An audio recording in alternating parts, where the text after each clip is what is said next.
The Khoisan people say that they feel like second-class citizens in their native land. They say that their rights are violated even though the country has been celebrating Human Rights Day for 30 years. My human rights was violated in a workplace.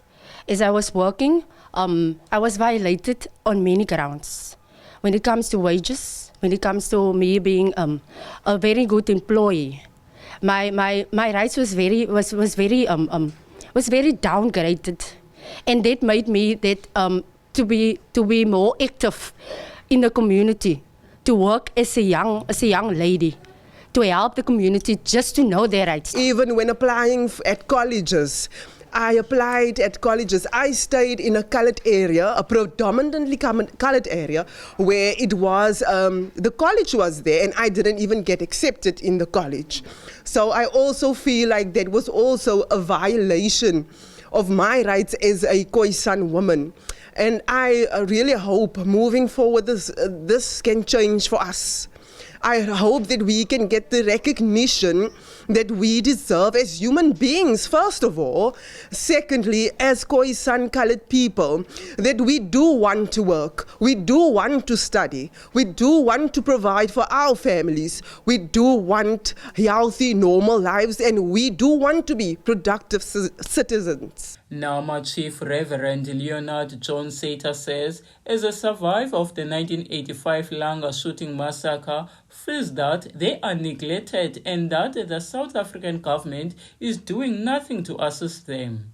He says that the Khoisan and Nama people also played a part in fighting for freedom and rights, but they are not enjoying those rights.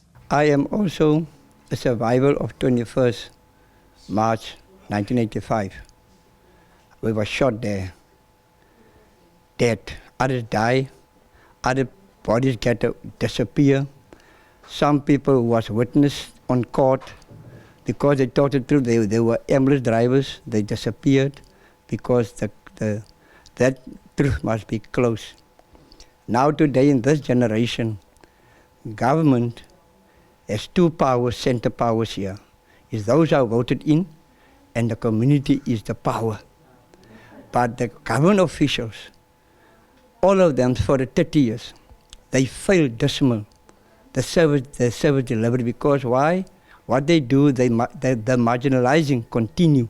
So human rights doesn't have any access.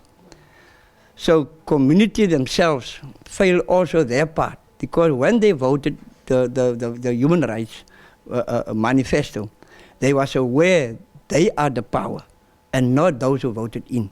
But the people in the office confused them, and they confused them to marginalize, to make the human rights weak for the 30 years. So the 30 years human rights failed, decimal. So government in place now, from the president, they must go back to the branches, to the community, and leave their offices, because the Consumer Act and the Labour Act law, of which they get a stipend, is failed in the parliament. And so they must realize that we, as the revolutionary star walls in the community, is aware there's a liar that's going on, because we, as a Khoisan son, we are our leaders. That time the head was chopped off. The community is also advocating for land rights, emphasizing that the government should consider them whenever discussing land-related matters. They are urging the government not to overlook their concerns regarding this issue. We as Khoisan, we don't own any land in our own country. We are a landless people. So our land rights must also be restored, and not just post-1913, but prior 1913. Because by the time in 1913, all our land was taken away from us. So the government must look at ways and means so that we can also become landowners.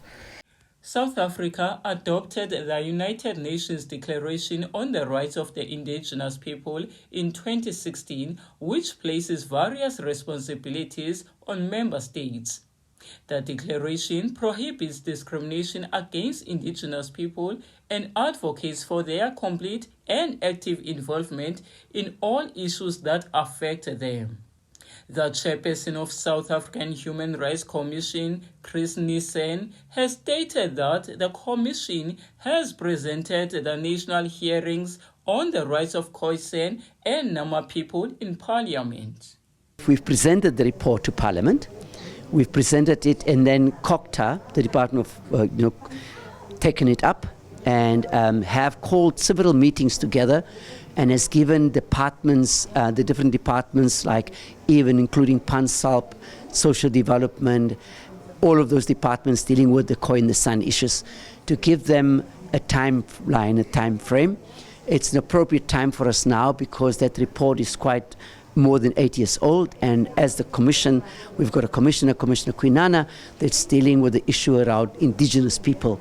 And so we will be taking it up, but we're also here to listen again to them, and there is going to be a court case from this side, and we're just engaging them.